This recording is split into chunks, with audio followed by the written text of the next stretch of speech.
Hello everybody and welcome to the United Stand. This is your Manchester United versus Liverpool preview and latest Manchester United news. This preview that I've been putting off that I have to do. Liverpool are going to beat us. See you later. Have a good Saturday night. I'm off to get a kebab. Preview's over. No, it's not. Of course it isn't. There's a lot to discuss. I did the video earlier. I know it was quite a short one about the De Jong situation. I was quite surprised last night when people like Laurie Whitwell and Simon Stone had this brief, what appeared to be a brief from the club that we're not in for De Jong anymore. And then obviously I did that video earlier from Mullock in the Mirror, who it's very clear that they've been not briefed. It's very clear that they've got sources close to Ten Hag, the Mirror and the Sunday Mirror, Mullock, Steve Bates and McDonnell. When they say stuff that's close to United, I think it's worth listening to this summer. They seem to have a good connection close to the circle of Ten Hag. So I do think we're still in for De Jong. I don't know whether it'd be 90%, but I still do think we're in for De Jong. And I think that there is a lot of money being spent. And I'll keep saying this at the start of every video. They are going to spend hundreds of millions of pounds suddenly. Last week, we were bidding for Arnautovic and Rabiot. We are now going for Casemiro, De Jong, Gakpo, Antony, a right back. Suddenly they found 250 million quid.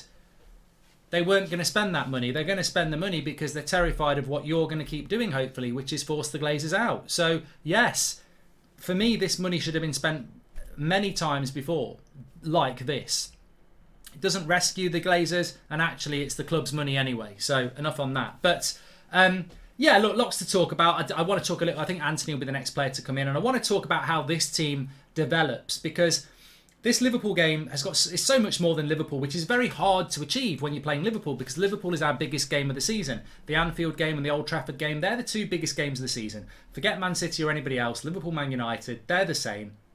We don't like each other, but there's reasons for that. And actually, in some ways, we're similar. Amazing fan bases, amazing history, and we don't like each other. And obviously, there's historical reasons for that, but they're in a much better place than us, but they've had a bad start to the season. I feel that the Liverpool game for me is, on so many levels, you've got the protest. How's that going to be perceived? How's that going to be received? What impact's that going to have? You've got the game itself. You've got Liverpool with 2 points and us with 0 points. If we beat Liverpool, we're above them. If they beat us, we're on 0 points after 9 points that we've played for. A draw might be logical, but I think Liverpool are so much better than us. So I think there's so much to talk about. I want to talk about some quotes from Antony as well, and how this team's going to develop. There's even another talk that McTominay might go. Like this talk this morning that McTominay might go. And I just feel at the moment, I don't know about you, and I suppose one thing I would say just to take away from this, and I don't normally say take things away, why if you think about the last 48 hours since the talk of a bid, not a bid, somebody who would buy Manchester United who wouldn't be for profit, since that Sir Jim Radcliffe story broke on Wednesday night, what have we had? We've gone and bought Casemiro. We're bidding big for Antony. We're still in for De Jong. We want Gakpo. We're going to sell McTominay. We're going to sell Maguire. Now, not all these things are going to happen, but think of the avalanche of news that they've given us. I mean, if I said to you, would you want to sell Maguire? Yes, please. Would you want to sell McTominay? Yes, please. Do you want to sign Antony, Casemiro, De Jong and Gakpo? Yes, please. Suddenly, we don't normally get one of those things. Suddenly, in like 3 days, we're getting all these things. And I'm not even being cynical. I know what's going on. This is being put out on purpose because they are trying to, effectively they're just trying to get you drunk and happy. Well, if you don't like drink, it's not going to work. It's going to backfire big time. But, I don't mind a few drinks. And, yeah, they're just giving me a free bar. They're trying to get me happy and merry. And I'm like, you know what? I'm driving. I'm not drinking. I'm in control. I'm not swallowing this. Anyway, so it is. I do think we're getting an avalanche of positivity at the moment, and I do think that they're probably trying to do some of those things. I think they are trying to spend big money because they know it makes us happy, and they want to make us happy because they don't want us to force them out. So, yeah, a few of those things to talk about. But let's talk about the Liverpool game because I think it's going to be a very quick preview in that sense. Liverpool are a team that I believe will challenge for the title. I think there's a really good point I was talking about this afternoon on the watch along for the Spurs game. A lot of people think Liverpool are going to struggle. At the end of the day, you play 38 games, and at the end of the season, Liverpool might have 33 wins, 2 losses, and 3 draws. Those 2 draws, they might only draw 1 more game. the season, just because you draw your first 2 games doesn't mean you're not winning the league. So from a Manchester United point of view, we've got to look at it like that as well. But we can't, we've lost 2.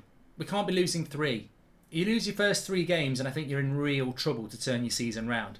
We'll talk about how we can do that in a minute. But into this Liverpool game, look, this is how I would line up. De Gea, Dalot, Varane, Martinez and Malacia as my back 4.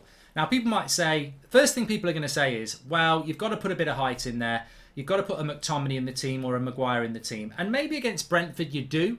Maybe against the team that's known for being good in the air you do. But Liverpool are not a team that's good in the air. They're not. They're not. Salah's not particularly good in the air. Diaz, Firmino might be fit, he might not be fit. If Jota's fit, he's not really, he's not bad in the air, but he's not a mountain, is he? Van Dijk, Ronaldo can deal with him from corners. You've still got Varane. I don't think we need a Maguire or a McTominay in there for height. And this is something that Casemiro will solve, by the way, because he's good in the air. We don't need to pick people just because they're tall. So Maguire comes out of the team, and I do think it is about dropping players. Erik Ten Hag spoke about a bad attitude that ran through the entire 11. Well, the captain's got to be changed. You can't have a team that's got a bad attitude. The captain's got to be changed. He's got to drop a few players. And you'll see from the Brentford team, I'm dropping Maguire, Shaw, McTominay, who came on. I know he came on, but I wouldn't have him anywhere near the team. Obviously, Bruno's being dropped as well. And who else played in the midfield? And Eriksen's moving into. So I'm not dropping loads, but it's a change of the team. And what I want to see against Liverpool is, I'll say quite clearly now, we're going to lose this game. I don't want to lose it, but we're going to lose this game because Brentford and Brighton, you expect to win. We got beaten. It was not very nice. But Liverpool, I expect us to lose. They are better than us. They've got a better coach. They've got a better team, and they've proven that over the last few years. They will beat us. So what we need from this game, and it comes in 2 phases. What we need from this game in phase 1 is a performance that is better than what we've done against Liverpool in the last 2 games last season, where they annihilated us, especially in the first half. We need to see what Ten Hag's football's about. I don't want to see any back fives or anything stupid like that, some cowardly approach at Old Trafford. I expect us to lose. I'm not going to enjoy that, but I expect us to lose. I'm not going into this game demanding we beat Liverpool or anything like that. I think even if the players play well, I still think we'll lose because they're better than us. So what I want to see from this game is the last game that we lose. I think after Liverpool, Casemiro and Antony will be here, and I'll talk about that in a minute. But I want to see glimpses of what we're going to be under Erik Ten Hag. And if we do enough of it and win the game, fantastic. But if we're going to win the game or we're going to get a draw, I want us to do it in a way that gives us something to build upon. And what I mean is, we need to play Ten Hag football. We've got to play the line high. We've got to try and get hold of the ball. And we've got to try and create chances. There is no point doing what Ollie did, or Rangnick did, which is trying to play a back 5 or a deep line and, try and not concede and nick a goal. I don't see the point in that. We did not appoint Erik Ten Hag to do what Ollie did. We didn't. We appointed Ten Hag, and I wanted Ten Hag because of the style of football that he plays. I will take a 3-0 loss to Liverpool if we try and play the Ten Hag way. Because if he does, after 3 games, go to counter-attacking deep football, he'll do it again in the future. He's got to stick to his principles. And to do that, he's got to pick players that can do it. Now, we're still going to have problems through the season. Some people would say De Gea can't do the role. Maybe he can, maybe he can't. But one thing that we can solve right now is that we can't bring in a new goalkeeper at the moment. And we can't bring in a new right back at the moment. And we've already bought a left back in Malacia. So the left back comes in, Malacia. And for me, you go with Varane and Martinez as your centre-backs. Pure and simple. They can play a high line. Varane's our quickest centre-back with Bailly leaving. You play Varane, you play Martinez, you play a high line, and Liverpool only play with 1 forward anyway. So then what you've got to do is you've got to try and win the midfield battle. Now this is where the game will be lost for me because we won't have Casemiro and, he may well play McTominay in there or something like that. Personally, with a high line, you want a midfield that's mobile. Fred's mobile, Donny's mobile, Eriksen's mobile. I would play Eriksen, Donny and Fred. People will be saying, what you want about with Donny? But we need midfielders in this game against Liverpool that are going to hurry Liverpool and be mobile.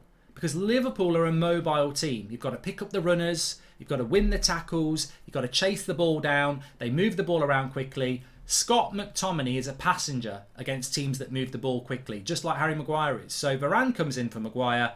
McTominay goes to the bench. You play Fred, Donny and Eriksen, because Bruno needs to be dropped, let's be honest. I don't see the value of Bruno Fernandes in a game like this. We're not going to have loads of the ball. We want loads of the ball. We need to go and win the ball back, and then we need to be careful with the ball. I don't think Bruno's good at winning the ball back, and I don't think he's good at being careful with the ball. If Eriksen or Donny get the ball, you know they're going to play little 5-yard passes. They're going to try and keep the ball and be patient and probe. So I think Eriksen and Donny are really important.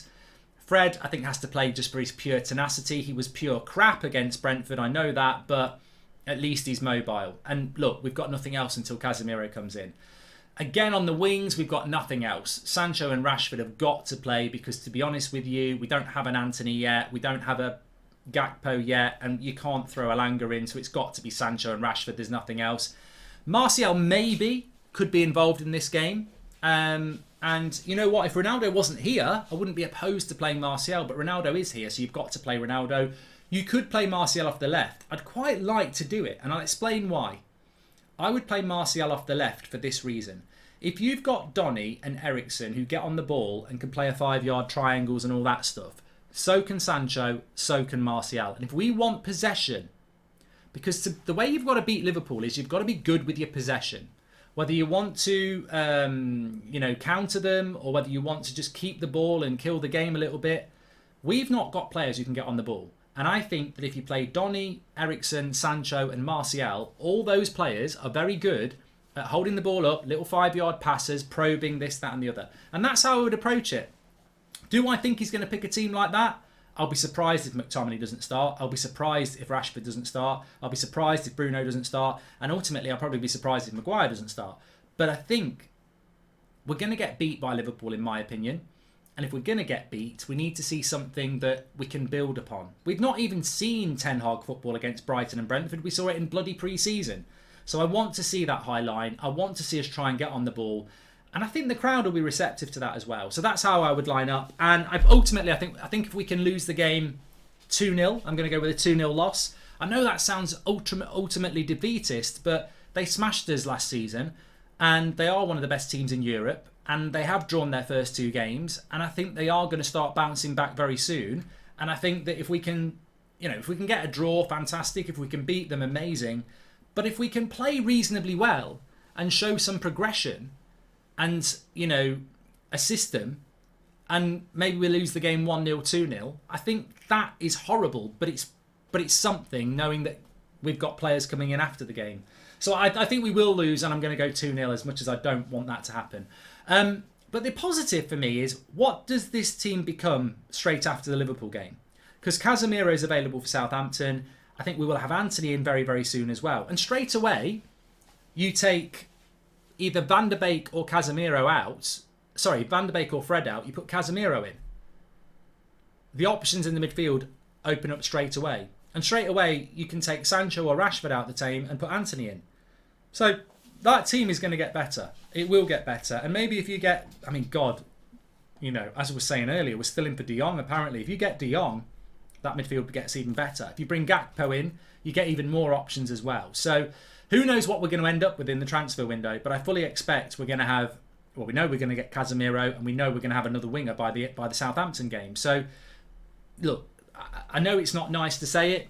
The Brentford and Brighton games have killed us. The Liverpool game was probably, even if we'd started this, the thing is, people might say it's negative to say Liverpool are going to win. If we'd beaten Brighton and Brentford, I think we'd still expect Liverpool to beat us. So we'd be more confident of a good result, but we'd still expect it.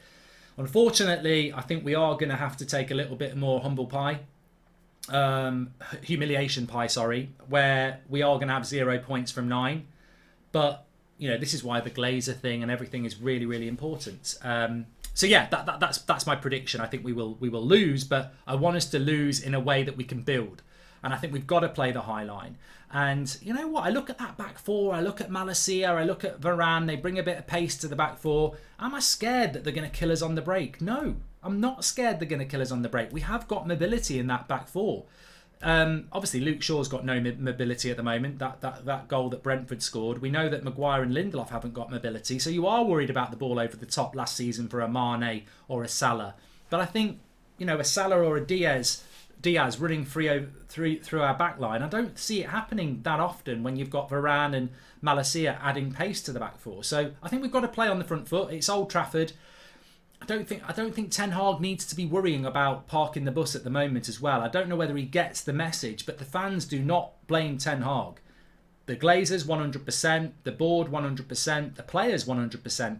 But Ten Hag doesn't need to go to a back five. His job's not in danger. Ollie went to a back five last year when people wanted him to be sacked. Ten Hag doesn't need to change his principles. And I would say, please, Eric, do not get persuaded to go negative counter-attack. Don't listen to anybody. Play your way and stick with it. Because that's what we wanted you for. We want you to play your way. And if we lose to Liverpool because you haven't got Casemiro and Antony in yet, well, we're expecting that anyway. But please play your way. Very, very important. And as I say, that team will get better when he starts to get some of these signings in. One of which I think will be Antony. As I said, we've always been quite well updated on the Antony situation. But one thing I did want to bring you that you may not have read, he did an interview with, I think it was with Mike Verwey actually, and he was asked if he could assure the Ajax fans he'll still be an Ajax player on the 1st of September. And he said, no, to be honest, I can't. I can't say that I want to make the right decision together with my family, agents and Ajax. Just for 1 minute, imagine that is Cristiano Ronaldo being asked, can you assure Man United fans you're going to be a Man United player on the 1st of September? And Ronaldo says, no, to be honest, I can't. I mean, he wants to leave. He's put in a transfer request. He's doing interviews where he's saying, I want to go. It's as simple as that. It is absolutely as simple as that. Ajax have got to do a deal here. I don't see what they're digging their feet in for. I think when a player's like, oh, I don't know whether I want to go or not, then maybe you've got, when a player decides to stay quiet, it's very difficult. But when a player is publicly saying they want to go, Ajax fans will be saying, look, come on, we've got to get real here. And it's not like they're not used to selling players. Antony's told Ajax with his agents that he wants the Man United proposal discussed. Ajax said no to an 80 million bid. Antony's pushing for the two clubs to discuss. I mean, that's from Fabrizio Romano. I can tell you that was the situation in June. We were talking about this in June. Antony and his agent have always been very open with Ajax that they want to leave to come to Manchester United, and if a reasonable offer comes in, they want Ajax to consider it. The problem is that Ajax have sort of got into this situation where I think they're quite fed up of selling players, and they don't like selling them to Ten Hag, and they're basically not wanting to sell Antony. But the problem that Ajax have got here is the problem that many clubs have had over the years. We've had it at United. When a player wants to go, and Antony wants to go, and Antony will end up being a Manchester United player. I'm pretty sure of it now. Eric Bailly, very close to Marseille. This is from Romano. We spoke about it this morning, but it's very, very close now. In fact, by the time you're listening to this, maybe Bailly's already even gone. It pretty much closes the door on Harry Maguire leaving. I think with Harry Maguire, that rumour was never going to happen, especially when you see Chelsea fans reacting to it. They don't bloody want him. That's the problem. I mean, Chelsea might be interested, but their fans aren't. So it's just not going to happen, is it? And especially with Eric Bailly going. I mean, I would love to have seen United. Not even in a bad way. I think if you're going to go into a season, Eric Bailly, Lindelof, Varane and Martinez covers lots of areas. Bailly's actually good in the air and he's fast. Maguire would be a good player to sell, but if Bailly's going on loan, we're definitely not going to sell Maguire, are we? It's just not going to happen. And there's something still weird at that football club. I said it after the Brentford game. There's something weird about that football club, Manchester United. There's something... How Maguire keeps the captaincy and keeps getting picked, how Bruno keeps getting picked, McTominay. There's just something weird going on behind the scenes there, and they're certainly not going to sell him. And that brings me on to the next thing as well. I don't know whether anybody read this. Scott McTominay, apparently there's interest from Leicester, Everton, West Ham, Newcastle. I mean, these are exactly the sort of clubs you would think would go for Scott McTominay. I mean, I'm surprised Newcastle are there because they're trying to be ambitious, but... I mean, West Ham, David Moyes, you can see him liking the physicality of McTominay and the height. West Ham like to be good in the air. Everton, I think they'd take anybody at the moment. And Leicester are desperate for players as well. So you can see there might be truth in that. Again, I don't think Man United will sell him. I mean, I don't. I'm not saying that there might not be interest. I just don't think they'll do the deal that they probably should. Well, they should do. If any of those clubs want Scott McTominay, they want to give you 20 million quid. You're never going to get £20 million from him again. It's a bit like Lingard when West Ham wanted to give us 25 million for him and we went no, and then we lose him for free. United need to start getting on the bus with these sort of deals because McTominay's not going to play a lot of football anymore. Like, he's been found out, he's not good enough at this level, and we've now got a midfielder that's on a different level to him. So McTominay's value is only going to drop. Now is the time to cash in on McTominay, but they won't do it because there's something going on in the club where we can't sell Harry, we can't sell Scotty, we can't sell Bruno, we can't sell Marcus, and actually it might be the time to sell them. But I do not expect McTominay to be sold, even though I think it would be absolutely bang on the right time to do it. So I don't think anything's going to happen with that, if I'm absolutely honest with you.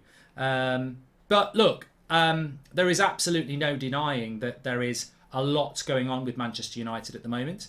There is absolutely no denying that we are being avalanched with news that we like. Ooh, someone might buy McTominay, someone might buy Maguire. We're going to sign 2 wingers. We're going to sign De Jong and Casemiro.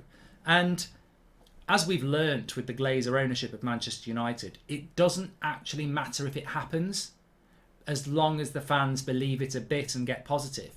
What about what someone said last night, that De Jong story? What if United knew they were never going to get De Jong? It was just about buying time, not spending money, attaching yourself to a really good player, making your fan base go along for the ride for 3 months. All right, they're going to get frustrated with you because you haven't done the deal, but it's far better than just doing nothing. And I suppose there's a bit of logic to that. And I'm not for 1 minute saying it's true, but if you have got no intention of spending any really real money, are you better off just saying nothing all summer and the fan base going absolutely crazy? Or are you better off saying, well, we're after De Jong, we're after De Jong, we're after De Jong, and you've got no chance of getting him? You know, you do get criticism, but it's not as much as not doing anything. And as I said, I think we're all wide awake to what's going on with Manchester United at the moment. How you can bid for Rabiot and Arnautovic last week and then go and buy Casemiro and Antony this week. I mean, imagine if Rabiot had said yes and Arnautovic had come in. We wouldn't be going for Casemiro and Antony. This is completely because that news about Sir Jim Ratcliffe came out and the Glazers have gone, we don't want to sell. They're going to force us out. They found a buyer. They're going to come and take our club offers. They're going to come and take our dividends offers. We need to get them back. What did we do in the Super League though? Hey, Joel, what happened with the Super League? They were going to get us out there. We bought Sancho. We did a Zoom call. They all forgot about it. And we were going to take them out the European Cup, which is what Man United's all about. We'll shut this down easy. Get 200 million out, buy some players. They'll all shut up and get in line and get in the megastore. Yippee-ki-yay. And that's basically, I think, what the plan is. I think that they've suddenly released the cash to go and buy players. And as I said, look, Casemiro is a great signing. Antony is a player I want. But I'll say it again. It's desperation. It doesn't mean they're bad signings. But pre-season started 7 weeks ago. The season started 3 weeks ago. We've got 0 points from 6. We could have had all these players in way back. And the reason we didn't get these players in way back is because the Glazers weren't going to buy these players. They're only buying these players now because there's a buyer who wants to buy the club. And they're desperately trying to stay in the role. And what the way the Glazers think is, well, we'll buy all these players now and then next summer we'll buy nothing. And then that's how we'll make our money back. Tell me I'm wrong. Tell me I'm wrong. So look, you know, I'm not going to say no to buying Casemiro and Antony and, you know, maybe De Jong as well, but I'm not going to believe that they're doing it for the good of the club. I think they're doing it for the good of themselves. Because last week they were going to buy an Arnautovic and Rabiot, and now there's a new buyer in town who's interested in buying Man United, and they're suddenly acting like we're a football club. It's just fake, as it always is. Anyway, look, it's Saturday night. Dance, I like the way you move. It's been a cracking show. I've really enjoyed it. Give me your thoughts on the team lineup, on how it's going to develop, and everything else we've discussed. Smash a like, subscribe to the channel, and I'll speak to you all very soon. Thank you very much for watching, and take care.